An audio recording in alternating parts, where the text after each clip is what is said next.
Hello and welcome. You're listening to episode 53 of the Nearly Men Video Games podcast, coming to you from Scotland on Monday, 20th of December 2019. I am Gary Hogg-Simmons, and joining me today is Paul Kozinski. Bonjour, mon chéri. Oh, the accents keep going. Wait. Maybe the New Year's resolution will be no accents. I see. We have nothing to do with the video games industry. We don't make them, we don't sell them, and we're not even particularly good at them. We are the Nearly Men, and at some point you've probably kicked our asses online. You're getting better at that. You've been practicing. Shh, it's a secret. Don't tell everyone.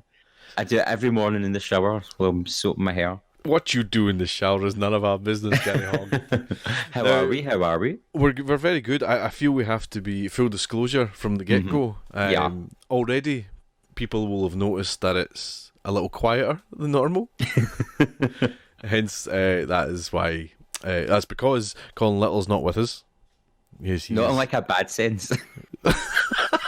God rest his soul. It was kind of like he's moved on. He is, of course, deep in Panto land. But he's playing the king, isn't he? And the giant. That's not good for his ego, that. Nah, no. He's not that much bigger, to be fair, so... Do you know what I mean? So Colin's not with us, and we're actually not in the same room. We're doing a remote recording. Technology, eh? Yeah, it's the first time we're doing a recording with Discord rather than Skype. Yeah. So it'll be interesting to see how that goes, although poor Gary's had to sit for an hour while I try to work out how to record both our voices. Technology, eh? We've got there in the end. God bless you, Streamlabs. God bless you. So yes, Gary, how are you? I'm good. It's been a very busy month, the month of December, but I've survived, and now it is Christmas holidays. Unbelievable. So did you stop last week? Yeah, we finished on the Thursday, so we finished mega early this year. But last year we were on till the 23rd, so that was just like a prison sentence. Oh my. So that'd be like today you finished? Yes. Oh man, that's far too close. Oh, I know. I still having to do my Christmas shopping tomorrow. I like to live in the line. But so yeah, those extra days I've just not done any shopping.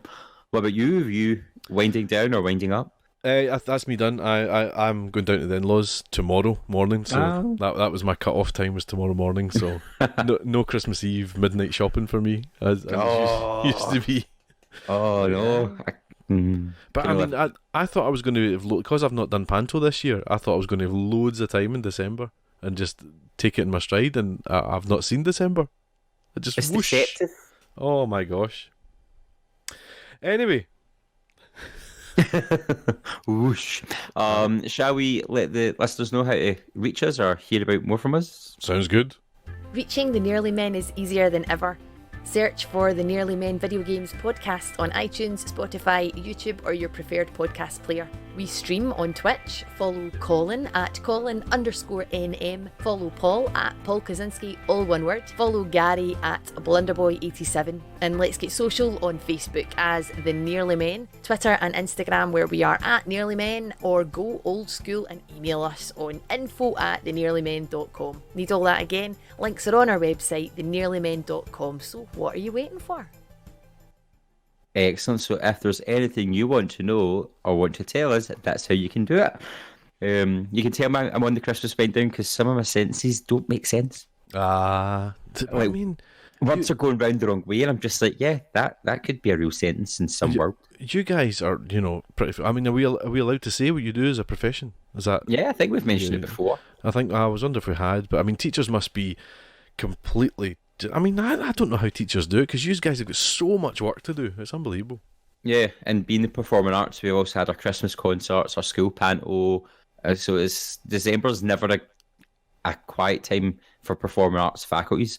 You watch the rest of school winding down, and you're just like, no, can't do that yet. Yeah. But I wouldn't change it for the world. Yeah. So true. Shall we see what people have been saying since last time we recorded? Well, let's. We do appreciate all the comments we get from folks, and we've always got our staple listeners. So Jason Park being one of them, he was saying the PSN January sale is already on, which is a bit weird. but has some great savings. I got the entire Elder Scrolls Online for 21 quid. Oof. I don't know, is that good? I'm guessing he seems quite impressed with it. So I've bought the Elder Scrolls twice, and I don't really play it at all. Elder Scrolls Online twice? Online, yeah, because I bought it when I think Colin and friends of the podcast, brother Jacob and Ali got it. I think so. There was the idea that 4 of us could go on and do it, and then they had no time for it. So I was like, oh, well, I'm playing this on my own, and so I traded it in. And then they all started playing again. I thought, oh, well, I could pick it up again. Got it second hand, and then no, they didn't play it. Didn't they make it free to play, the base game? Or am I making that up? You could be right there. Yeah. And then all the expansions they're charging for it, but it's not a subscription anyway. I know that. Right. But you did used to have to buy the game. Yeah. Yeah, so the lesson is, if your friends are going to play an online game, make sure they're going to play the online game before you go and buy it. This is a good lesson to learn. I bet many people have been sucked into an MMORPG and then just not ever played it. Aye. I had a WoW subscription for ages and played it like twice. Oh, I know someone, I'm not going to name them, but I know someone who has a WoW subscription and has one, I think, since pretty much the beginning, and they've not played in a number of years, and they've still I think I could maybe guess who that is. It's not me. It's not my brother, I should say. Oh, that's what I was going to guess. Aye, I suddenly thought that there, and I'm throwing him under the bus. No, it's not my brother. James A42, he's been saying, regarding Marillion, get Misplaced Childhood on Spotify, a few more tunes you might remember. A big cheesy smiley face. There you go, you get that one. Gary Hogg with your Marillion. I still don't have a clue who they are. I'll need to go do my research. And then regarding Jedi, he says, yes, same spot, hashtag ice, hashtag rope, hashtag rage. Totally agree with Colin Little on his thoughts on hashtag Jedi Fallen Order, and I struggle with the parry. And we'll be coming to that a little bit later. Oh, right, I was going to ask. Aye. Yeah, because we'll hear Colin's thoughts, and then, have you played it yet? Yes, I've started to play more of it. Right. So we can probably have a wee bit more in-depth chat about that as well. Yeah, probably more, yeah. And then Jamie Simpson, regarding Death Stranding, not played Death Stranding much, but so far I like it. We'll get back to it when I have more time. Fallen Order, waiting for a sale, even though I like Star Wars, thumbs up. Yeah. And I think I said that last time. I was like, wait for a sale, because it was good, but yeah, I'd say give it a wee bit of time. There's the rub. It is. But yes, so that's what the fans, this is what I'm calling them out for. The fans. Don't. The fans. Because he did it and he didn't mean to do it, but it stuck. This is what the listeners have been saying this last time. Any thoughts in their thoughts? I've just moved away from the script there, sorry. Wow. I've scrolled down everything. I'm on the next section here, Gary. I was going to talk about the Jedi, the Fallen Order bit, but I suppose since he's brought it up, was this? I'm struggling to remember from last time we were on. Was this a part that Colin was having? Yeah, that I mentioned as well, about actually talking to him beforehand, and it was just that rope moment. Is it obvious? Yeah. Right. It's like you're going down a bit of ice, I'm sure, and every time you jump for this rope, you just miss it. I'm like, what's he doing? Had you done this? Had you done that action down ice onto a rope before? In the game? No, like in the game. Yeah, it's not like a special move that you have to do like a quick time event or anything. It's just a standard bit of platforming, and I'm trying to pinpoint where in the game it is. What I'm saying is it the first time you've ever done it, or do you do it a number of times and then there's a really difficult one? Does that make sense? You've probably done it a few times, but this one's just very special. It seems. It's just I did do one, slid down ice, jumped on a rope, and I did it first time. It was easy. Just saying. But then that'll tie in with what Colin's talking about later on, I think. Yeah, if it's the case. But yeah, no, good. And I've not even looked at the January sale from. Oh, same. Me neither, because I'll spend the money I don't have. It's a dangerous one. I saw you tweeting last night, Gary Hogg. Oh, you tell everyone what you've spent money on. Oh, I bought The Witcher on the Switch. Oh my It's goodness. never a smart idea. No, that is not good at all. I can feel my other games glaring at me, like you're meant to give us attention, not this game you've finished. I'm like, la la la la la la la la. Oh my gosh. I mean, Gary Hogg. Enough. I hope you're proud of yourself. It was Henry Cavill. We watched the first episode of The Witcher, and it was just thrown back in. Oh, I've not even watched it. Is it good? It's good. Oh man. I've only watched one episode, but it was good. Happy days. Happy days. Right, Gary. We've bit of news for you. Yeah. Since we had all the good intentions in the world of casting really soon after the Game Awards, to the point where we were speaking on WhatsApp, going, right, we're doing that on the Friday night and blah blah blah. But we never managed it, did we? No, everyone was so busy with panto and children and life. We have failed. But still, here we are now. And we did predictions. I think we'll go with the predictions first off, and just go through it right now. Do you know, I'm not going to go through every category, because I think we'll be here on. Oh, there's so many. I've got them up my screen. I'm like, it goes on and on and on. I suppose if we start at Game of the Year. Yes. Game of the Year, none of us got right. I don't think that should have won Game of the Year. It's controversial, Gary Hogg. I've never played it, so that's one reason why. But also, going by what people were saying, within a week it was out of the speedrunning Twitchers. It was like no one's playing it. How can the Game of the Year be something that no one is talking about or playing it when we're still in the year?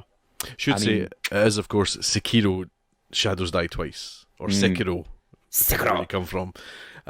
Which won Game of the Year. That's a From Software game. It's very like Dark Souls in a way, but it's got a Japanese, a samurai feel is a better description. It's like Neo. Oh right, okay, yeah. It's a bit like, really? I didn't see that coming. As you say, it's not what I thought was going to be. I didn't think it'd been the top 3. Do you know that way? No. I definitely thought it was between Resident Evil, Death Stranding, and Control. I thought that was the bunch. But looking at the list, I'm definitely like, those would have been the top 3 for me, and I'm just like, what? Facts. But there you go. Sekiro Shadows Die Twice, and none of us got it right. So I'm intrigued. Our next episode is going to be our Game of the Year, which is always interesting. This will be your first Gary Hogg where we have to debate. And you know, I don't know if we're going to get you rid of Resident Evil 2, but we'll try our best. Best game direction. Now, both Colin and myself got this right. And you know what did I pick? Did I pick Control? No, you went for Resident Evil 2, and you know that's not a bad shout. But I think you're just outdone because it's a remake. Yes. Oh, we kind of had that brief discussion last time. Yeah. I think game direction a very funny one to try and figure out what they're looking for there. I'm like, yeah. Well, I mean, it's I think the reason that Death Stranding won it, so Hideo Kojima won it, and I think the only reason that he won is because we can all name Hideo Kojima. I mean, who was the game director on Control, for example? Do you know? Oh gosh, no, that's still to complete that. There you go. So I think it's just it's got a celebrity director behind it. So he's very much in our minds, and he was doing a hell of a lot of press himself. And so much of that was such a load of faff. Yeah, it was just all fluff and just. Oh yeah. It was like a rock star going about. But you know, fair play. But I think that's why that's won. That is because he's such an individual. Yeah, it was like it's Kojima. Yeah. But there we go. So best game direction was Death Stranding. Let's see. Best narrative. Yeah, let's do best narrative. Nobody got it. It was Disco Elysium. I'm going to be honest. When we were talking about it, I had no idea what Disco Elysium even was. Yeah. And now that I've seen it on Steam and it's on sale, I'm like, I've got an itchy finger, and I'm like, no, control yourself. It's not for a mega. It's not for like a big discount, but it's still cheaper than it is. And I was like, ooh. The one thing that puts me off is they make characters haircut. It's really ugly. Such a Gary thing to say. I'm just like, ugh. I'm like, can we get a haircut? Can we do some of that? Do you know, I knew nothing about it, and it was my brother. I don't know if I said this last time, but my brother had started playing it, and he was loving it. And then I've just started to notice it kind of coming out of the woodwork, and certain people talking about it and things. And one of the guys in Kind of Funny is talking about he loves it how he's having a conversation with his necktie. So it does seem very good. It seems very good. It looks interesting. It's like I've been looking for like an old school point and click sort of adventure game. It seems to tick those boxes, so I'm kind of like, okay, got me intrigued. I think also going off the back of Outer Worlds. Wait, is that what it's called? Yep. This one, I'm in that kind of futuristic, spacey, sci-fi weird zone. So I think that's why I'm kind of touching eyebrow at it as well. But if I get it, I'll let you know how it goes. Yeah, no, I do. It's the time. It's a time sinker. I do think Plague Tale Innocence was robbed there though, because the story in that was phenomenal. I've still never played it. It's great. Well, both you and Colin went for that, so yeah, and you've both played it, so that's something. Interesting. Let's see. Let's jump a wee bit. Best strategy game. The winner was Fire Emblem Three Houses. Oh, I got that one right. No, I got that right. I knew somebody. Sadly, you went for Tropico 6. Why the heck did I pick that? I think I picked last and had to pick something different. Oh, just making that game. He was making that game. But yeah, best sports game was Crash Team Racing. That was you. You got that one. Oh, I did that as a pure joke. I was just like, yeah, that's gonna win. Yeah, you got that one. Best multiplayer game was Apex Legends. Nobody got that. I found that's interesting. Oh, the one we were all waiting on. The Content Creator of the Year. Is that the one with all the funny names? Aye, Mr. Kozinski got it right. It was Shroud. Ewok did not win, Gary. I'm sorry. Did I pick Ewok? You picked Ewok, yeah. I think purely because he was called Ewok. I thought that'd be a Colin thing. I don't know where I was filming the last episode. I have no recollection. It wasn't even me. Was the last one the one we did at like 11 o'clock at night? Yeah. We mentioned the fact we're all done in it. We were like, we're so tired. Best performance. Do you know, I picked this blind, and I'm so glad I did. We're gonna have to have a chat about this, I think. Oh no. Yeah. The fact you finish it now, we'll say. Well, no, but the winner was Mads Mikkelsen as Cliff in Death Stranding, which I did pick purely because I love Mads Mikkelsen, not because I'd seen much of him in Death Stranding. But my thing, or my issue, and we may have mentioned this last time, is people who've grafted their life at being video game or animation voice actors, and then you're getting these big names in. It's very difficult for them to compete. So I'm a wee bit like, But then the category is best performance. You know what I mean? So if they're coming in and doing the best performance, then you know. But I think if you look at Mads Mikkelsen, okay, so his performance was him in a skimpy suit with those wee dots all over him. Yeah. He was acting a scene, and then you look at, say, Ashley Birch or Matthew Pereira in Control.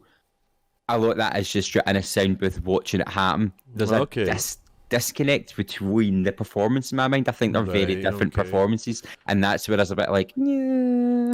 So do you think then maybe that we should be splitting this category into one motion capture and one voice acting? I think that would be a sensible idea. I don't know how much is done motion caption these days, depending on studios. I imagine big studios do a lot of motion caption. Oh yeah, it's expensive. But there is lots of games that are just voice only, and I do think sometimes they might suffer from that disconnect. Yeah, no, that's a fair point. I take your point. I bet it was amazing. Mads Mikkelsen's my honey. I couldn't tell you what else I've seen him in. I just know him. Well, James Bond. Surely you've seen him, James Bond. Oh, with the gammy face. Aye, Casino Royale. Yeah. Best action game. was a wee surprise to me. I went for Apex Legends. Is it You went DMC, for that Astral one? Chain. Colin went for Gears 5, and yep, you're right. It's Devil May Cry 5. That was a shock for me as well. Actually, I was like, wasn't it that good? Oh, really? Like it was fun, but it was looking at the others. I can kind of it was different, as in the action in it. There was 3 types of combat style, so Right. it was quite varied. But it did catch me off guard. I was like, "Ooh, hello." Ah, there you go. There you go. Best action adventure game. We all went for Control. And the winner was Yeah, Sekiro: Shadows Die Twice. again, unimpressed. Yeah, I mean, I've not played Control. I'm purely going on what other people have said and what it looks like and things. I just... I've played Control. It's good. It's hard, but it's good. Well, it seems original to me. It seems Yeah. like a new... Not necessarily a new idea, but just something a bit fresher than... Well, Okay, it's Sekiro, really which is interesting. just It's just Dark Souls in a way, isn't it? I feel it's a wee bit. There was so much smoke blown up about Sekiro that now it has to win. You're a bit like, Okay, yeah. really? But then there's that whole thought that when it's such a kind of close game of the year category, Yeah, that they'll start giving other, like that was where Control would win because it didn't win game of the year and things like that. But who can say, Gary? Who can say? who knows? Best RPG was Disco Elysium. Yep, we spoke Yeah. about that. Best fighting game, we all got right. It was Super Smash Brothers. Yay! That was a good shout. Best family game, me and Colin said Luigi's Mansion, which was correct. Yeah, which it deserves it. It's excellent. It's good fun. Yeah. So, I mean, we did not bad. Do you want to know the final scores? Oh no, because I'm always last. Anything we do, I'm last. I'm like, yes. It's not the winning that counts, though. It's just the fun. It is. In third place, yes, it was getting Mr. Gary Hogg with Yes. four correct predictions. Oh, that's it. Oh Christ. Colin Little was second with 7 correct predictions. And a handsome chap called Paul Kozinski was first with 11. Oh, what, double digits? Do you know what I mean? That's impressive, Paul. I won't lie. So That's impressive. The maestro will not be happy about that. But we can see who clearly is the brains. Do you know what I mean? One of the other men. Do you know what I mean? Yeah. But of course, the Game Awards wasn't just all about awards. Pretty much everybody was watching it for the announcements. And probably the biggest announcement, which I did not see coming, was the Xbox. Microsoft sneaked out the new Xbox. Oh, well, or whatever we're calling it. Well, it's called Xbox. But they're like, is it like, I'm just like, oh, what? Is it the Xbox X series, but there's like Xbox C, Xbox D? Oh. It's the one they revealed was the Xbox Series X. Yes. So I think people immediately challenged them because everyone was a bit like, "What's it called?" And I think Microsoft is saying it's called Xbox, is what it is. That's it, Xbox. And then they're going to have, they're essentially launching possibly 3 on launch. So there'll be the Series X, which is what we saw, we've seen. which I presume is on par to like your Pros and your. It's like your Xbox high X. end. It does Yeah. everything. Yeah. So then you're going to get Series S, which is, your lower end. Maybe just do 4K, stuff, things like that. And then whatever. But I seen a graphic, or did I dream that? And it had the different variations on it, and it looked quite interesting, and the price points. But I don't know if it was like a mock-up or it was real. Well, I think they've only released one. And even then, I don't know if they've actually officially confirmed what it does. Yeah. I'm looking at a wee article on Newsweek here, and it says that it might boast, as reported by Windows Central sources, Series X might boast an 8-core CPU targeting around 3.5 gigahertz, an Xbox Series X GPU and custom processor. That's not very much information. It's got 12 teraflops, Gary. Gotta get those teraflops in. Is that what we're actually going with? Flops? Teraflops? Teraflops. I love it. RAM, it's telling us it's got 13 gigabyte for games and 3 gigabyte for the operating system. So Right. 16 in total, which is a hell of a lot, to be honest. And as we thought, it's going to be an SSD hard drive. Right. So to give you an idea, this is comparing the Xbox One X to that. You've only got 6 teraflops there, so half the flopping power. 12 gigabyte of RAM. It's 2.3 processor as opposed to a 3.5 in the newer one. So I mean, it is looking like it's going to be quite powerful. The thing is, I don't care for all the numbers and stuff. I'm like, is it going to play a game? Cool. Exactly. But when people act surprised that it's more powerful than what we currently have, I'm like, that's what you have a next generation. What have we been doing the past 15 years? Not realizing things have get better. Yeah. Like, oh, come on. No, I'm with you. I think Microsoft are really kind of going hell for leather with this one, saying that's what their fight is that they're going to be the most powerful machine. Which even Sony are a bit like, that's fine, on you go. Mm-hmm. It's like they're boasting about the 8K gaming, and lots of people are like, hey, lots of still can't 4K game. Why are you exactly? What are you doing? What's the point, man? And also, Xbox Series X? Yes. It is neither a box. It's 2 GameCubes stacked on top of one another. It is a tower, and I do not see an X at all. So people have been trying to work out how big it is, and they've been like looking at the USB port that's on it and for scale and things like that. And I think the best kind of comparison they can come up to is it's like 2 Xbox One X's stacked on top of each other. What? So like if you put an Xbox One that's on its side, so it's long rather than like tall, a PC tower. Yeah, and then put another one on top. That's how big it is. That's like up to my hip. Well, maybe not up to my hip, but that's really big. Where am I going to put that in my room? Where the hell are your hips? Well, they're saying you can stand it up as it was shown, but you can also lie it down as well. No, that's a barefaced lie, because whenever you get them, when you read the instructions, it's like, don't put them on your side because the disc can break, and you're like, all right, cheers for that. See, it seems like standing it up is a sensible thing to do. Yeah, because it looks like it drives all the air up out that top. So yeah, I don't like it. No, sold. The question is the different the series, the Series S or whatever it's going to be. Is that going to be? Yeah. Is that going to look different? Or is it going to be just the same box but white or something? Well, I must have dreamt this because I can't find the picture I saw. But I'm pretty sure this picture I saw was like the one that's up to my hip, and then one that was slightly smaller, and then one was like smaller than that. So it was one was white.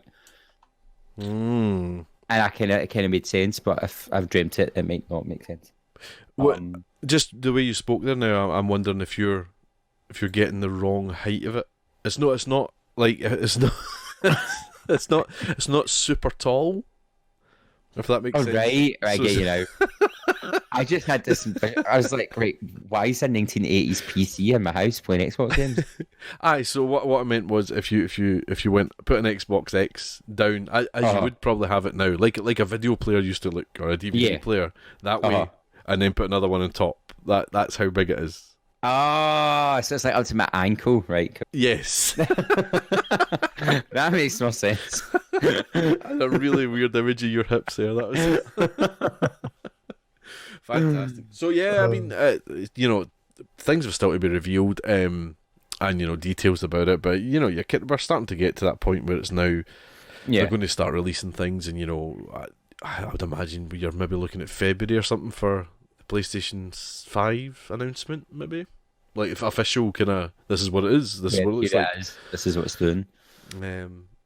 Although a lot of people are saying the back button, the back buttons that they've released for the DualShock 4 for the PlayStation, is a kind of sign of what's to come. Has the DS5 got? That's kind of like I get the Steam control pad. Oh yeah. That has random buttons under there, and they freak me out. I don't know how to do them. Because you've got your 2 shoulder buttons, and then like underneath your ring finger, there's 2 clickety bits. Oh right, okay. And that kind of, when I seen that PlayStation attachment, I was like, huh? What? I guarantee everybody who's listening have just stuck their hands out and held an imaginary controller and moved their ring fingers. Beautiful image. What fingers? Ah, those fingers. I actually had to grab the control pad and like had to reach for it. and was like, where are they? Yes, they are there.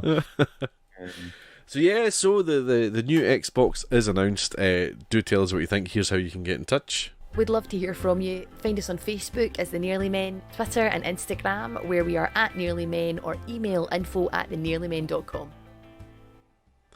No, Xbox wasn't the only thing that was announced, Gary Hogg. No. There was a lot of game announcements. I've kind of picked out a few. I don't know if you're looking at the script just now. I am. Final Fantasy VII was there. Yeah, which we kind of knew it was going to be shown off a bit more. You're our Final Fantasy VII correspondent. How's it looking? From the bits I've watched, it's looking good. I'm trying not to look at too much because they've added things to the story, and I want to be surprised when whatever's new has been. So there's like a guy in a bike who looks a bit buff, and I'm like, oh, he's new. And from the bit that I've seen, it looks like he's chasing them on the train tracks, and I'm like, oh, so is that on the way to reactor number 3, or is that right after? So I'm kind of intrigued, but I'm not trying to look too much. I watched the Aerith video today, I think, just because I want to check out how she's looking. It looks really good. The fact that every different character does have their different fighting styles incorporated into the battle system's quite nice. It looks stunning, and we were having a chat earlier about is it all going to come out on this current gen of consoles? Because if it doesn't, I think there'll be riots in the street. Really? Do you think? Fans have waited so long. They're saying it's been each teased. part is. They're saying each part is the a full same game size. Yeah, they're all equal. So and they've been taking however long to make this one. Yeah, so like the first part's going to be up until they leave Midgar. Now, leaving Midgar is not the end of the first disc. The original game's 3 discs, so everyone thought when they said they're doing 3 parts, it's going to be disc 1, disc 2, disc 3. But it's fair, nothing much happens in disc 3 apart from the last boss. Okay. So then I was like, oh, what are they going to do instead? So it's been confirmed that the first disc is going to be up to them leaving Midgar, and I'm thinking, how can you get 30 hours out of that? Which now makes sense to them adding extra bits in. Yeah. But then the question is, you finish Midgar, and then you get the next game. Are you going to start at whatever level you finished on? Say I max my level to level 99. I can't start the second part being a super boss. So then will it cap you down to a different level? So there's so much we still don't know. And it's been teased for so long. So they used Final Fantasy VII as a tech demo for the PS3. So everyone thought way back in PS3 they were getting a new Final Fantasy VII. And I don't know why they left it so long to decide to do it for the PS4, like almost at the end of its life cycle. So then you've got the theory that, they're just going to release it in PS4 and then re-release it in PS5 and double their profits, like The Last of Us did. Right, yeah. So, but it's looking good. People seem excited. They're taking fan feedback on board, so they've got their modern combat system, but they've also got the traditional system in there, then like a mix of systems. So they're trying to cater to the old fans and the new fans, which is a horrible job to try and do, I can imagine, but they seem to be doing it quite well. It's out in April, isn't it? March, April? March, something like that, yeah. Have you pre-ordered? I haven't, because Final Fantasy 8 is my favourite Final Fantasy. And it always, but I do like 7, so I will pre-order it. But April 4th is when Resident Evil 3 comes out, so... Oh my. Resident Evil 3, of course, revealed a few days earlier than the Game Awards on State of Play. Yes. The worst kept secret. Yeah, no, ever. It was beautiful. Although the way they announced it was great. They duped everyone. So, like, they were like, here's the main game attached to Resident Evil Resistance, which is a multiplayer game. And everyone was like, oh. And then it started, and it was the Resident Evil 3 trailer, and everybody was like, oh, ho, ho, sneak it. But that looks good. Are you excited for that? Oh, yeah, absolutely. As much as 2. I know it's not as good a game. Two is my favourite. And 3, I like 3, and then I didn't like 3, and then I went back to 3 and I enjoyed it. So I'm looking forward to it. It's nice playing as Jill and seeing Jill's story. It'll be nice going back to Raccoon City, because I think there's always so much they can do with that city. like side stories or what other people are up to, and it's kind of been abandoned. So it's nice going back, and the changes they made so far look amazing. So no, I'm interested in seeing it and getting Nemesis. Nemesis is terrifying, so it'll be fun to see what they've done with him, because Mr. X in 2 was terrifying. So Nemesis is just going to be worse. But no, it should be good. Just noticing Jason Park here actually brings it up. He says the Resident Evil 3 reveal that everyone already knew about was awesome. Yep. I'm not a fan of Nemesis's face, but I'm sure I'll come round to that. Is his face different? Yeah, so in the original one, he's got his mouth exposed and his teeth. Now, I've had a big debate in this. His teeth are bigger than normal people's teeth in the original game. Right. In this one, they're really long looking. But that fits with the lore of the T virus, because we've seen before that bones and nails and teeth continue to grow with the mutation. So it's not actually that far-fetched. And he has a wonky wee nose in this one, which is really creepy. Some people love it, some people hate it. Okay. We just need to see if we ever get to blow the nose off his face, because he didn't have a nose originally, so we're kind of like, is that going to get shot off? I've just looked up pictures here. Okay, yeah, I'm seeing his wee nose now. Yeah. I like it because it makes him look like he was once a human that's been ravished with the virus and now has a nemesis parasite. It makes that a wee more horror-ish, rather than here's somebody's skin that's been surgically stapled shut. So it's kind of splitting the audience, but I like it. It's just kind of making it a bit more real looking, yeah. isn't it? It's less. It's just better graphics, isn't it? Yeah, it looks like a science experiment now. It looks unfinished. It looks like they've been like, oh crap, let's get this out there to kill the STARS members. But no, it looks good. Jason does say he'll be sure he'll come round to it once he says Starsh for the first time. He goes, STARS. So that's what you hear. So he's after the STARS members, and you hear STARS. I couldn't make that out from that Starsh. Yeah, STARS. That's how he says it. And he's roaring and whipping you with a tentacle and stuff. So he also says Capcom putting Project Resistance into the Resident Evil 3 remake makes me worry about Mercenaries mode though. So Mercenaries mode was a side mode you unlocked where you got 4 characters to play as. So you had Jill, Carlos, Nikolai, and Mikhail, and they all had different weapon outloads. And basically, you were given, I'm going to get this wrong, 4 minutes to get from the tram car to the opening of the game. And as you went and you killed zombies, you got more time depending on who you killed. So you could fight Nemesis, so you could fight hunters or zombies.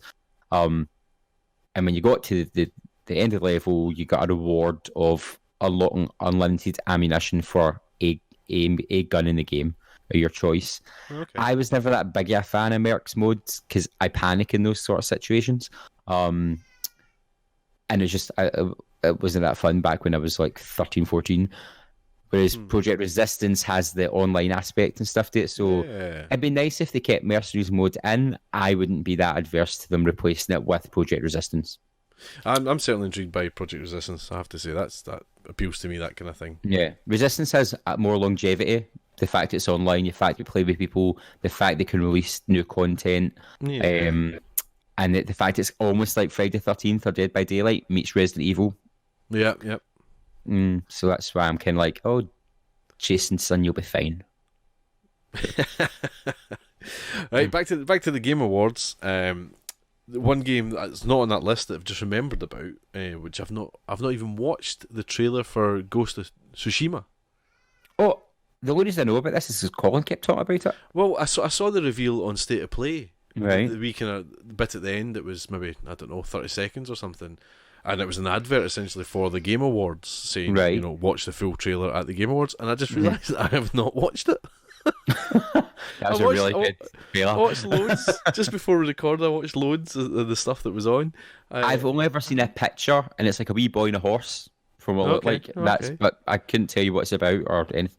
I'm keen on it because I love samurai stuff and all that. I love Japanese things, and the reveal of it way back when, whatever it was, E3 or whatever, it really got me intrigued.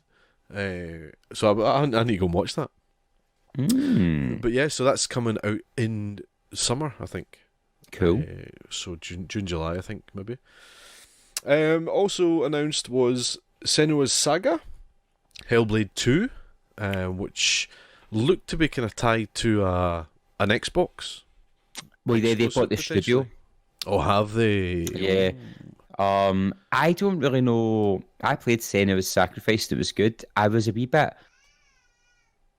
perturbed the fact there's a sequel to it because it felt like such a stoic standalone story. I'm a bit like, all right, are we starting to milk it now? Yeah. That's not the first person I've heard say that. Mm-hmm. I didn't play the first one at all.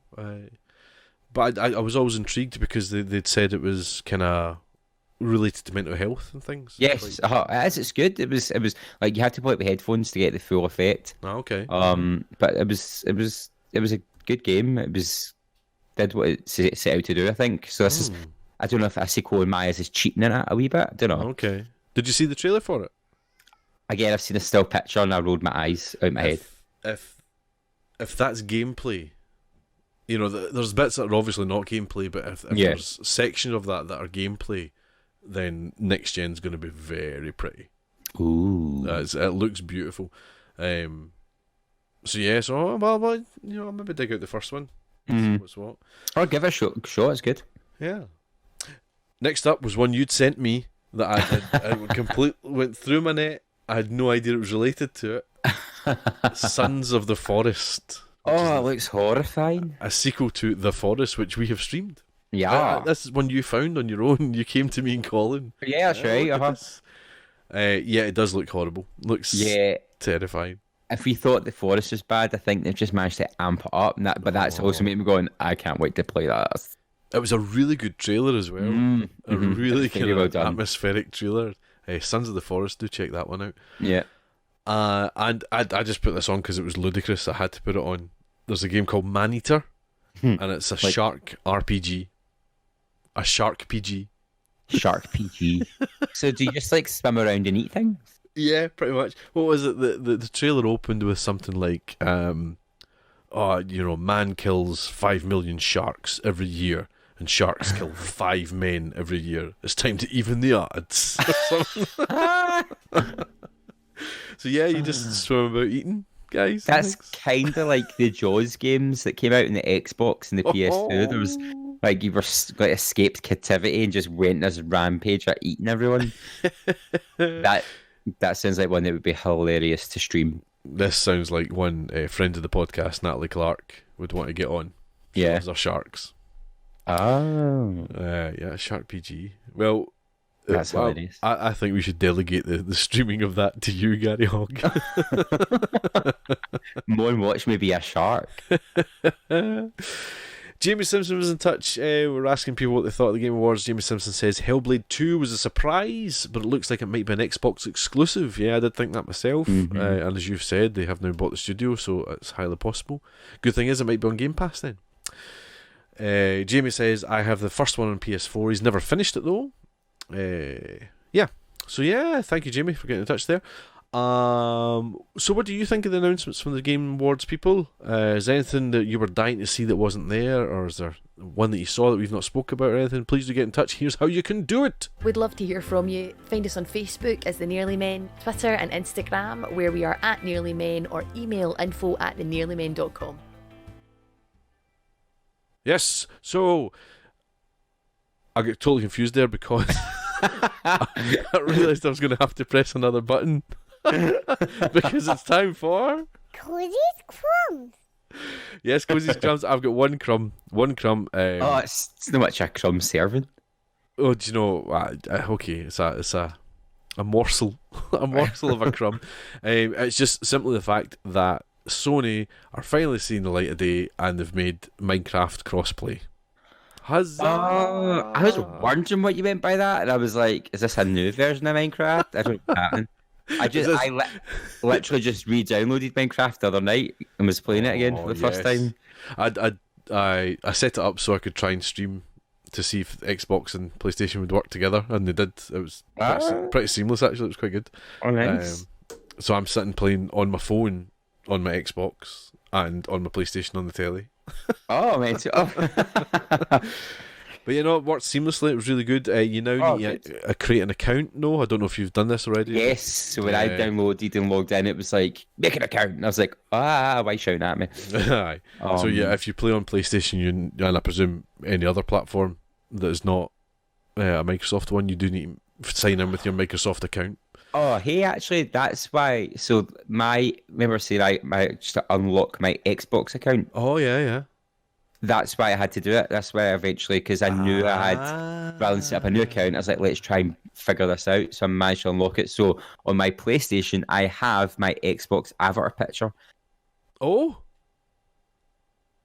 like when I go into Minecraft, it's my. There you go. It's a wee bit Inception actually, and I'm thinking, aye, it's starting to mind warp now. Yeah. Well, this is interesting. This was something that came up. What was it? MLB The Show is now no longer a PlayStation exclusive, right? But it's a Sony game. It's a Sony first-party studio. Makes it. So it's now going to be on other platforms. So people were saying, so do you now need to have a Sony account to play MLB? Yeah. Oh. So you're signing on Xbox on your Sony account, but Microsoft have beat them to it with Minecraft. Yeah. Oh, it's twisty. Oh, there you go. Gameception. Anyway, that was your Cozy's Crumbs. just a one more so of a crumb today.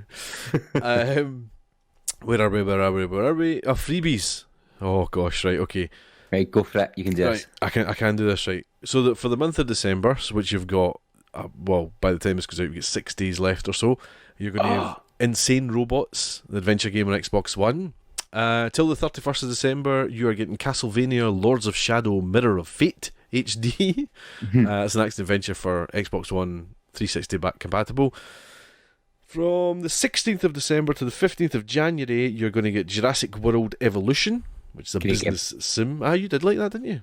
And they've just released all the original Jurassic Park assets. And then it's DLC. Hello, going back to that. Oh my. So you can grab that on Xbox One. Upcoming into January, they have announced them, so I can tell you that for the month of January, you'll get Styx Shards of Darkness on the Xbox One. Up until the 15th of January, you'll get Tekken 6, back compatible to the 360. And from the 16th to the 31st, you will get Lego Star Wars 2 on the 360, back compatible. And Batman, the Telltale series on Xbox One. So that's your games with gold. We've got Batman through PlayStation Plus, didn't we? I may have bought it when it came out because I was eager to play it. I've definitely got it and I didn't buy it, so it must be that. PlayStation Plus December games at the moment, you can still get Titanfall 2 and Monster Energy Supercross for probably another week or so. I was really disappointed with PlayStation Plus this month. Yeah, I mean, people say Titanfall 2 is really good. I've never played it. I mean, that's obviously to try and sell Jedi. Yeah. It's Respawn, but I've never played it, but the people said it was a lot better than the first one, it had a better campaign and all that kind of thing. So yeah. Interesting. Speaking of things we've been playing, what have we been playing? Oh, I see you've not put in the script what you've been playing again. I tried to and it wouldn't work. Outrageous. I know. I have been hammering You have Death Stranding. I've not had much time to play at all, and any time I have had time to play, it has been Death Stranding. Purely because you and I are going to do a spoiler cast. Yay! Where we're going to go right into it and talk all about it and not worry about saying things that we shouldn't be saying. Yeah. So I was desperate to finish that so we could actually record that. Yeah, it was good. It was very good. It was good. I mean, no, I'm not going to go into. I'm going to stick to what we said. You know, what was it, chapter 3 where we're cutting it off at? Yeah. So yeah, I think last time I just finished chapter 3. Yeah. Did I give that a 10 out of 10 last time? I think you did. Yeah. Yeah. I mean, 10 out of 10 this year. It's up there. It is up there. The game really starts at chapter 3. I think that's its downfall. Possibly is that if you're not into it and you're not willing to stick with it, you'll miss out on so much. Once you go over that chapter 3, the game it explodes basically. And yeah, just really, really good, really good.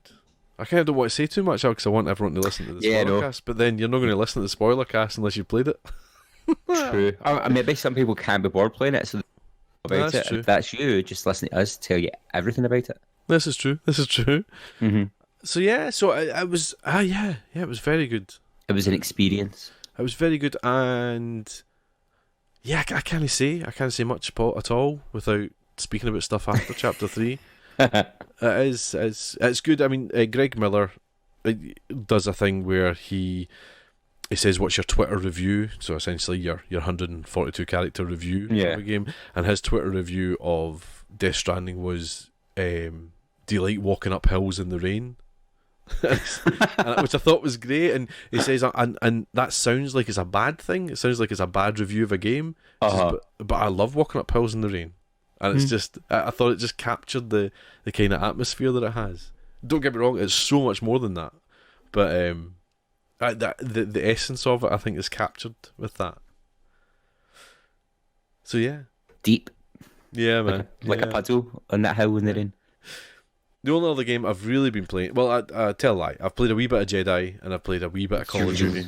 Very, very little of Call of Duty, to be fair. But I did manage to play a lot of Pokemon because You're very far. I'm playing that when I'm like waiting on my kid coming out of school and things. So I've got a lot of access to that. Yeah, I've actually forgot. I meant to take a note of how many gyms I'd done.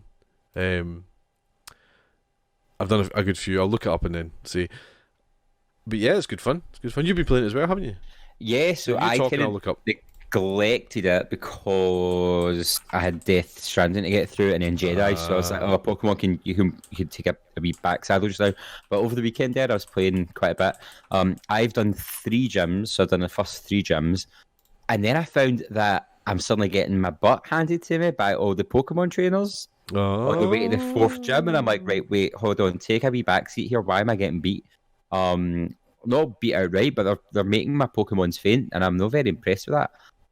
So I might have to grind. But the thing I'm finding is, some of my Pokemon are getting too high a level that then in battle they're like, I'm not listening to you, and I'm like, oh come on. So there's a wee bit of an odd balance. Okay. Just now it's probably my type. I don't have my type matching quite right for these battles, so I need to figure that out. But no, I'm enjoying it. Story feels a wee bit on the thin side compared to older games. The team, what they called, Team Wahoo or whatever they're called, the ones who keep interrupting you. Yahoo! Yeah. They feel like a cheap substitute for Team Rocket because the girl they're supporting, you don't really hate her. She's not a villain or anything. Aye. So they just seem like a distraction. They tried to be fun. I love the Englishness or the Britishness of it all. It kind of comes through that it's based on British culture, particularly. I love how that a lot of it is what England. they think England looks like. All right, mate. Interesting. So that's been quite fun. 2 of my friends of the podcast, so Ryan and Kevin, both have completed it. Both enjoyed it, but Kevin wasn't really happy with the last chunk. He said it was too easy compared to past games. Well, I'll tell you something. I am unbeaten at the moment. Yeah. And this is my first Pokemon game, really. Mm-hmm. I think the reason I'm unbeaten is because I'm spending too long before each gym in the wilds just ranking up. So I'm maybe just too strong for the gyms by the time I go to them. But it's because I don't really know the rules. I don't really know what I'm supposed to be doing. Got to catch balls, all I know. Make animals faint and eat balls. We've all been there. Yeah. It's good fun. It's really addictive. It is. What I don't know, I keep kind of coming and going. Well, I've got my kind of core 6 Pokemon, who I kind of rank up, and then do I get them to full rank, and then move on to different ones, or should I be getting them up to a certain rank and then switching them out? What I have been quite good at is balancing the types. I've got kind of a good team where I can always kind of do a fair amount of damage. But yeah, I don't know all the ins and outs of evolution and all that. I thought you just leveled them up to evolve them. Some you do, some need stones, some need traded, some need. some need evolved at a certain time of day after a certain type of fight, holding a certain type of aim, and some are really complex, some are really easy. But how are you meant to know that? You know what I mean? Oh, I don't know, but no, it's good. I'm enjoying it. It's fun. I mean, they've been making them since I was like 11. They're gonna get a wee bit stagnant eventually. It definitely seems that this was heralded as the new type of Pokemon, the new age of Pokemon, and it wasn't quite that. Nah, like I remember this isn't the first console Pokemon game. The first console Pokemon game was on the GameCube, right? And it was so different. No, it wasn't so different. Basically, the concept was you were a trainer and you had Umbreon and Espeon, which were evolutions of Eevee, and I think that was the first time we'd seen them, maybe. And in this region or this world, there was an evil team who were stealing other people. They were stealing other people's Pokemon and corrupting them into working for them. So then you had to kind of steal them back and purify them, and then they could join your team or go on and do something different. And that was really unique because you had the world of Pokemon, you had different types of Pokemon, but the story was they just go defeat all the gyms like you've done all these times in the handheld. And I think they've kind of, I don't know if they just need to not scrap the gym storyline, but even set it in Kanto, where the original Red and Blue are set, right, and just do like a new story in Kanto. Like what happened 20 years later after Team Rocket were defeated? Did an underling go up and restart it, or they just, I don't know, they need to just. Pokemon needs to not be Pokemon. Okay. If you know what I mean, like, no, you don't. Why am I another 13-year-old kid who wants to go be the champion? Been there, done that. Aye. Give me something different. Let me be an adult. Let me see. It works for me because, as I say, this is my first one, so yes. I've not got that staleness to it. But I'm aware that it has been that. Yeah. You know what I mean? So, in a way, I'm slightly disappointed it wasn't something for everyone that has bought every game since. Yeah. That it's not a new heralding of Pokemon on console, but yeah, the hardest thing for me as well is because it's new Pokemon. I don't know what they're good at or what their types are compared to the original 151. So I'm like, what's that name? Who's that Pokemon? How do I beat them? One my gripe is, and I remember texting you about this, was I don't know if I've caught a Pokemon already. Because even if you defeat a Pokemon, then you then know if your moves are going to work against it. Right. Or if you catch one, you know it's going to work against it. But I don't know if I've caught it or defeated one or both. You know what I mean? That's my only gripe with it, I think. Yeah. No, that it's tricky because then you can only look at the Pokédex and you're just like, I did have that, or I didn't have that. I would never fill my Pokédex. I remember on Pokemon Red, I had 147 Pokemon, and my sister started a new game and saved over my data. Oh my gosh! She. Oh my gosh! It was so destroying. That's like punishable by death, surely. Yeah, she's lucky she's alive. Other than that, other than Pokemon Death Stranding, I played. I played Call of Duty. I've tried. I started it. Yeah. How'd you go? I died, but I was like, I was enjoying it. It was the first mission, and then I couldn't see somebody, and I died. And I was like, okay, but I had to go out, so I just wanted to get my hands in and see what it was like. No, it's got a nice feel to it. I like it. I did about 3 missions. Well, 2 missions maybe. I did the first one and the London one. Cool. And it's full on, isn't it? Is this story mode? Can you play that online with people, or is it just single player? And just single player, as far as I know. Cool. I've yet to go online.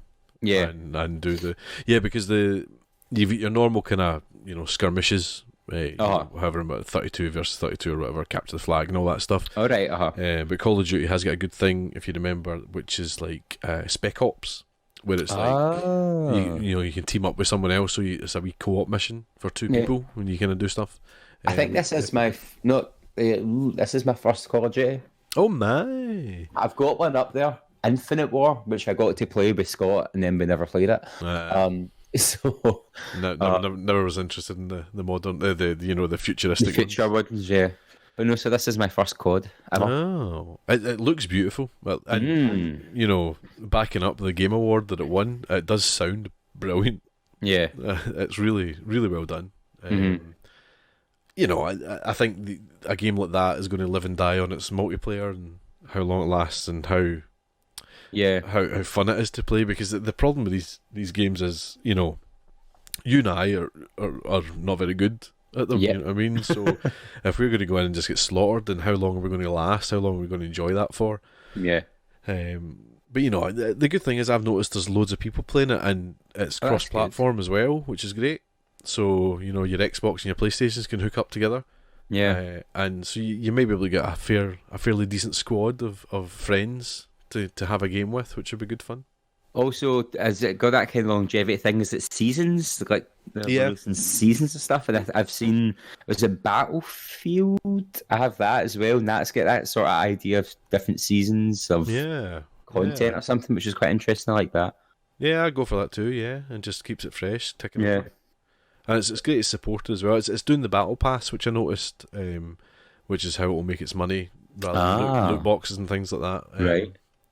But you know, that's fine, because you don't need to jump into that, and it's probably going to be all cosmetics and things anyway. So yeah, not that bothered.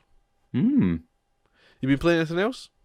That's really about. Oh no, that's a lie. I'm getting my Shenmue on because we got Shenmue 3 to get through, but I wanted to get through 2 because I'd never finished 2. So I finished 1, and then I'm about halfway through 2. And I was just dying to finish 2 to get to 3. Oh, because the lovely people at Koch Media sent us over Shenmue 3, didn't they? They did, and it's just sitting looking at me, sparkling its eyes, saying, "Play me," and I'm like, "I need to get through this first. Just give me a minute." And I'm at, but I have to raise a bunch of money, and I'm like, if I still had my money from the first game, this would have been easy. Which I did have, and then you get it stolen at the start of the game, and you never get it back. Oh man! I mean, I think maybe you can, but I just fluffed a QTE, so then I got nothing back. But, hellish! I know, raging, but so I'll try and get through that through Christmas break, so I can get onto the third game. But apart from that, I've been so busy, my games have been neglected. Well. One thing we have not spoke about is Jedi Fallen Order. Colin may not be with us today, but he has recorded a wee section, but just because he's played the most of it, hasn't he? I finished it. Did you finish it? Yep, I sat one day and did 12 hours. I wouldn't have asked him to do it. So anyway, well, what we'll do is we'll listen to Colin's thoughts on it just now, and then we'll come back to you, Gary. Cool. So here's Colin. Hi there, folks. It's Colin here. Apologies, I'm not able to join the boys for the proper episode, but I just wanted to stop by and give a couple of thoughts on Jedi Fallen Order. So, if you were listening to the last episode, you will, of course, have noticed that I was a bit lukewarm about Jedi Fallen Order. My opinions have flip-flopped a little bit since then. I've played more of the story, really enjoying the story, had a wonderful time, and at the same time an incredibly frustrating time getting up to a really big boss fight, which I eventually managed to get past. My overall feelings of the game are still quite similar to before. However, the game has just had a massive patch added on, which has finally started to address some of my major issues with the game. It's addressing some of the parry timers and things like that in the combat, which is making things a bit more accessible. It makes the combat work a bit more like how we think it was designed, or at least how I assume it was designed. And the other thing that they've addressed is a number of the collision detection things in the platforming. These I was playing on today. I jumped on, managed to get a little check off it all today, and it certainly does seem to have improved. The game's still not perfect, there's still a couple of things, but it is definitely getting more to where it should be. Combat's becoming far more fun, far more accessible and less frustrating. You're still going to die at points, and that's fair enough. I quite like a difficult challenge at points, but it doesn't feel quite as unfair as some of the fights have felt at points in the game. The stagger timers and things like that have been changed. With regards to the platforming, it seems a lot less janky, a bit more easy to work out where you're jumping, where you're climbing, how you're holding on to things, all that sort of stuff, which is, of course, helping make it a far more pleasant experience. You know, you're sitting there as a Jedi throwing lightsabers and moving things with the Force, but somehow you can't grab onto a ledge when you jump at it. Things like that were driving me up the wall, but this new patch really does seem to be addressing that side of things, which is great. Another thing to note is we're already starting to get a wee bit of whisperings here and there from Respawn. They appear to be looking for new devs and specific artists and all that sort of stuff, and people believe that is because Jedi Fallen Order 2 is already in production or on its way. I think this is great news. I really do. I have a feeling that the next Jedi Fallen Order could be an Assassin's Creed 2 situation. What we've got at the moment is a flawed game with a lot of promise, and what I feel is that Jedi Fallen Order 2 could literally be the game that just takes the ball and runs with it. It fixes all the niggles, it refines the various mechanics and various features that they kind of focused on in this game and didn't quite hit the mark. And could just continue this story. You know, one of the things I really think the game has nailed is the character stuff. You know, the feel of Star Wars. Now it just needs is the mechanics of the game to just come up and join it. And I'm really excited about the promise of Jedi Fallen Order 2. I've still got a tiny bit of the story left to do. I definitely feel like I'm nearing the end. And as I said, it has been a frustrating time, but I certainly am enjoying it while I'm there.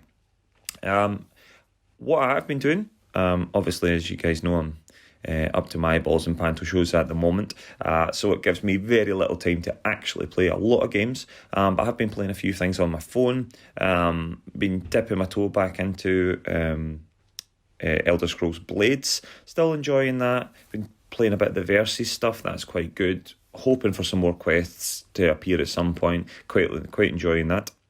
Certainly got a new phone. I'm playing it on iPhone 11 now, and my goodness, does it run well on that. And the other thing I've been playing a lot of is Dr. Mario World. Much like Super Mario Run, this is Nintendo have implemented another one of their well-known franchises, Dr. Mario, and it's great. It's really great. It's got the feel of the original Dr. Mario. It's a sort of like Bejeweled or a kind of Tetris sort of block matching game, kind of that sort of idea. But obviously you're using pills to destroy viruses. But what's really nice is rather than just the standard thing that of course was made popular in Dr. Mario and the NES, where you just match colour things, there's all sorts of different things. There's bombs, there's kind of rainbow capsules that take various colours. Lots of features you've seen. There's a versus mode, there's time attacks, there's all sorts of stuff, and I'm really enjoying it. The microtransaction side of it, the run out of hearts, wait 20 minutes for it, or pay jewels, and all that stuff is driving me right up the wall. I would much rather have paid for the game, which I didn't do, I got it for free, but I would rather pay for the game and play it as much as I want, rather than get a free game and have to pay all the time. But as we well know, that is not how they do things at the moment. So fight the power, and hopefully that might change at some point. But I am still really enjoying the game and would recommend it if somebody's looking for a wee puzzle game to keep their brain going, and a game they can dip in and out of. With that, I think I'm going to sign out. As you can hear, my voice is already rather croaky, and I've still got 4 shows before Christmas to do. I'd like to wish all of the listeners to the Nearly Men a very Merry Christmas and a Happy New Year. Of course, we'll be back in the new year with my wonderful compadres, and we'll pick up right where we left off with some more Nearly Men goodness. Until then, wish you all the best. Thanks, and back to the guys. So there you are, Gary. Colin Little from Beyond the Grave. Every time you say Colin's not with us, I'm just like, right, he's not dead. He's really not, guys. Don't worry. He's not locked up in a cupboard somewhere either. He's working. I'll go first, right? Because yeah, I'm not anywhere near done this. I'm hardly in it, to be honest. So I'll be very brief with it.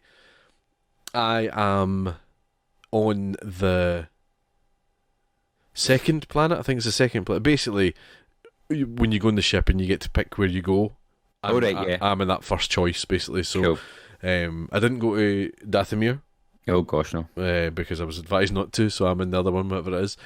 And I'm kind of making my way through that. So I'm not far into it at all. But I'm now starting to get to grips with how it feels a wee bit. Yeah. And I have to say, coming off Death Stranding, oh my god, it does not control well. Oh no. I think because Death Stranding's kind of got a sluggishness to it, and Jedi Fallen Order seems dead light.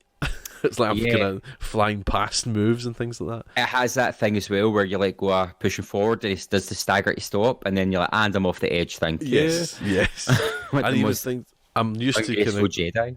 I'm used to kind of controlling the camera as well with the right thumbstick. So Death Stranding, so you can kind of go round yourself and things like that. Yeah. But if you do that in Jedi Fallen Order, he turns. It's like don't look at me, don't look at me, like look at you. But with regards to what Colin's saying, I can only imagine that I'm reaping the benefits of the updates, the fixes, because I've had no problems with it at all. Really, nothing's felt. Yeah. I'm saying it feels light, but that's just because I'm used to something else. It's not their fault. But the jumps and all that have been fine. The combat's all right. It's maybe not. I remember you saying it's maybe not the best choice for this game, but the system, the soul system of leveling up, I don't think it's the best choice. The combat, I'm fine. The combat just takes practice, and after like spending 15 minutes respawning stormtroopers and stuff, and there's horrible big bad guys which I just hate trying to fight. But just respawning and having and try to work out the parry timer, you get better. It lacks. So I've played Bayonetta and all that, and you always get like either a visual glow or a sound effect where that's the dodge counter I go. I feel like they've taken that out just to be like, haha, dodge this, and I'm like. It seems more like Souls. If my memory of Souls is a movement, you see them go for a movement, and that's what jumps you into that block. Yeah. And I've noticed that's what it's like. They go for the swing. And so I'm really good at like shock baton troopers. They can't touch me, and I'm good with like basic enemies. But there's a bunch of dudes in black who eventually come. Oh, I just don't know. I think there's 3 or 4 types. One of them I'm fine with. I'm just like, ha ha ha. One, I don't even know what he is. And I don't know how I've beat them. You fight them a few times, and I'm always just like, here we go. This is just a fluke. I don't know what's going on here. And that's where it's a wee bit annoying, because sometimes you're like, I've got it. And then you're like, I don't got it. I did spend about 2 hours hunting down all the stim packs. The health. What is that? I've not reached that yet. You should have. It's your heals, basically. Your heals. So it goes, BD, heal me, and it shoots the heal thing out. Oh, so what, can you upgrade that? Is that what it is? Yeah, so you can get 9 or 10. Without all of them, I wouldn't have finished the game. Okay. I definitely need them. And there's lovely big moments. Just like you feel like you're watching a Star Wars film, and then your slides just despawn you through the ground, and it breaks the immersion.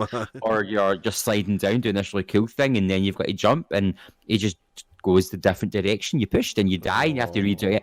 And it's bits like that. It's disappointing. I'm like, come on. The frustration of it. I'm playing Tomb Raider Legend from 2007 or 8 or something, and that's doing it better than this. And it's a shame, because there's these big beautiful moments and treetops, and you're sliding down and jumping over, and you're like, woohoo! And then it was when I despawned through the floor of the sliding thing. I was like, really? Really? And then it goes from 0. So it's quite interesting. And then it goes from like that to the end. And you're like, it's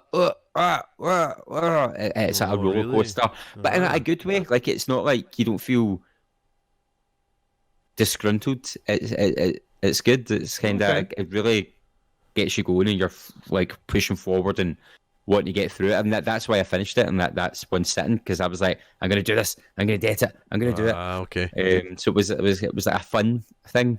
And the end is great. The last half hour was just immense. Good. Is this post patch for you? No, this is pre-patch, so I've not even played a patch. So things these might issues be could be fixed. Yeah. Okay. Mhm. Okay. That's good to know. It does seem very Star Wars to me. Yeah. One thing that's driving me insane is the load time of the respawn, though. Just don't die so much. Well, there's the issue. Get good, is it? There's the issue. No, yeah, the respawn is a bit like, I'm away to make my dinner. Aye. I can come back and it's finished. Aye. I like the fact that when you don't make a jump, it doesn't bring you respawn. Oh yeah, just kind of bumps you back a bit and takes a bit of health. But yeah. Oh gosh, the respawn. And then as you say, the soul system where you've got to go back and damage the person that killed you to get your XP back and things. It can be a bit frustrating, but I suppose that's quite a nice thing as well. You want to be challenged. And, yeah. I was disappointed with bosses. Okay. Difficulty wise or style wise or everything. Lack of impactful storyline bosses. Oh, okay. Just a big baddie. Just a big somebody to kill. I kind of need, or just there's a premise of there being something intriguing, and then by the end you're like, oh, that was made bigger than it felt. Okay, yeah. I don't want to spoil it, obviously, but I was just a bit like, what? But then they might be leaving that for sequels, as Colin said, and I was a bit like, maybe. Without a doubt, Jedi Fallen Order 2 is on its way. Oh, aye. Without a doubt, and he's right. It could be that Assassin's Creed 2 thing. That's a really good analogy. I always remember when I first played Assassin's Creed, it was yourself that told me, don't play the first one, play the second one. I don't know if I've ever played the first one. I just went straight to the second on your recommendation, and I think that was the right thing to do. So I mean, it could be similar. I mean, it's hard to imagine not playing the first one now. To me, I don't know why. Probably a bit more OCD than I used to be. But yeah, I think he's right. I think it'll iron out all the kinks, and it'll really kind of put its foothold in what it actually is, and hit the ground running. Mm-hmm. Interesting. Yeah. Maybe we could do a Jedi spoiler cast as well. Oh, so many spoiler casts. I love it. What about the listeners, Gary? What have the listeners been playing? Oh, the listeners. Craig Brownlee, he's saying, I've still not had time to play the Bad North update on Switch, but we're getting right in about it over the holidays. Pretty excited about sitting down with Black Sad 2. I'm going to put my hand up and say, I don't know what any of those games are. Bad North, I'm just looking up Bad North just now. On the Switch? I'm usually good with Switch games. It looks like a kind of... Yeah, it looks like a kind of Norse mythology. Viking invaders. Give a wee look at that. It looks like a kind of wee... Yeah, it looks like a wee... Wow. No. It's almost like kind of cannon fodder. A Viking cannon fodder. Alright, cool. Interesting. From what I can see. And, the other one. What was it called? Black Sad. Black Sad, I think, might be right up your street. Oh, really? Black Sad is a kind of film noir. A film noir type. Kind of work it out kind of thing. Oh my! Black Sad under the skin. Oh, let's get a quick look at that. Oh, he's got a good looking beard. He's a cat. Oh, what? That's just even weirder. Oh, hello. That sounds weird and great. It's based in a Spanish comic series. Yeah. Oh. So So I think it's got puzzles and it's point and click, which I was talking about earlier. I've been looking for a point and click game. Quick time events and all that kind of stuff. But I think the style looks really good, and I think it's up your street kind of thing. Craig Brownlee, that's something I'm going to add to my wish list. Oh my gosh, there's a rhino with a tusk and a gun. That's like so mental. It's like so weird. It looks like Batman, but he's a cat. It's Catman. I keep thinking it's Batman as well. Oh, right in about that. Thank you, Craig Brownlee. And Jack says, Pokemon. He's playing Pokemon then. Maybe just a bit. Hopefully he's enjoying it as we're enjoying it. Try to become Pokemon champions. Yeah. I was reading that there's a big Pokemon fan tournament site, and they've banned Gigamaxing from tournaments. Oh. Yeah, because it's too OP and it can end a battle easily if someone is losing. So they've banned it in their official rules. Now, Gigamaxing is different from Dynamaxing, isn't it? Oh, no, wait, Dynamaxing, that's what I meant. Gigamaxing is from the previous game. See, is it the same thing, kind of? Well, you've got Mega Evolutions and then Gigamaxing. I don't know. It's all very mishmashy in the head. Basically, you can't go big. Right, okay. Or you go home. That's the download there. Jamie Simpson was also saying, just in his previous comment there, because it's not in the script, that he's still playing Control and Luigi's Mansion 3, and he's also picked up Jedi on sale, so add that to the pile too. So he commented at the start of the episode that he was going to get it on sale, and he's gone on sale already. It been on sale? Wow. That's mental. That's correct. Unless he's gone at PC, maybe. Oh, maybe because PC sales are cracking just now. Yeah. That's why my fingers on Steam don't click them all. There's the rub. My desktop has like a bajillion games I've just not played. And I'm like, oh man, it's the time. When do you get the time? I just need to retire. So please, we love hearing what you're playing, so please do get in touch, and this is how you can do it. We'd love to hear from you. Find us on Facebook as The Nearly Men, Twitter and Instagram where we are at Nearly Men, or email info@thenearlymen.com. And here are your upcoming releases, or your recent releases I should say, because there's Hee Haw coming out. Welcome to December in video games. On the 17th of December, that's the kind of closest ones anything had happened. Untitled Goose Game came out on the consoles, and Watam came out on PC, PS4 and PC. That's a riveting month of December right there. I think Untitled Goose Game is on Game Pass. Yeah, it's been spoke about for ages. People in my work were asking if I've played it yet, and I was like, no, and then they couldn't talk about it for laughing at whatever they've been up to in it. Oh well. So that sounds good. So that might get a look in over Christmas break. Yeah, I've heard it's if you play it for 40 minutes, you've kind of played it, and you're kind of bored with it. But I don't know. That could. I imagine it like a Christmas party. Your party would be funny. Yeah. Who knows? Who knows? Well, I mean, Colin's still here, and we've still managed to go on forever. I know. But do you think we're filling in the void? Well, do you know that was kind of fun, fact-filled stuff we were talking about today, Gary Hogg. He was being nonsense. Fun. We got through interesting information. I don't know, but no, lots of good chat. It's been a very busy year for games. Yeah. And then.